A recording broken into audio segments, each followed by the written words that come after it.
لو ما جربتيش طريقة الجلاش دي يبقى فايتِك كتير، واوعي تنسي تسجليها عندِك علشان رمضان، وكل سنة وحضراتكم طيبين. هنعمل معاكم بقى الجلاش الحلو المكشكش الجميل ده كده بطريقة سهلة جدًا وبسيطة.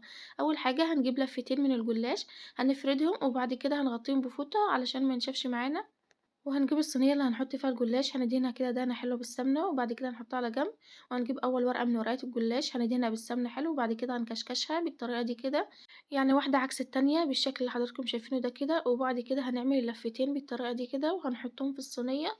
وأهم حاجة قبل ما تدخلي الصينية الفرن هتسويها بالشكل ده كده وهتدهني وشها بالسمنة، وبعد كده هتدخليها الفرن. وأهم حاجة التسوية المظبوطة أنا كاتباها قدام حضراتكم على الشاشة. وبعد كده هنعملها تشريبة جميلة، هنجيب كوبايتين من اللبن ومعلقتين كبار من بودرة الكاسترد أو النشا، وبعدين كيس من الفانيليا، وهنقلبها وهنسقي بيها كده الجلاش. وهنرجع ناخد الجلاش بتاعنا لتاني مرة هندخله الفرن لغاية لما يتحمر معانا، وأول ما يطلع وهو سخن هنسقيه بالشربات. وبألف هنا ليكم.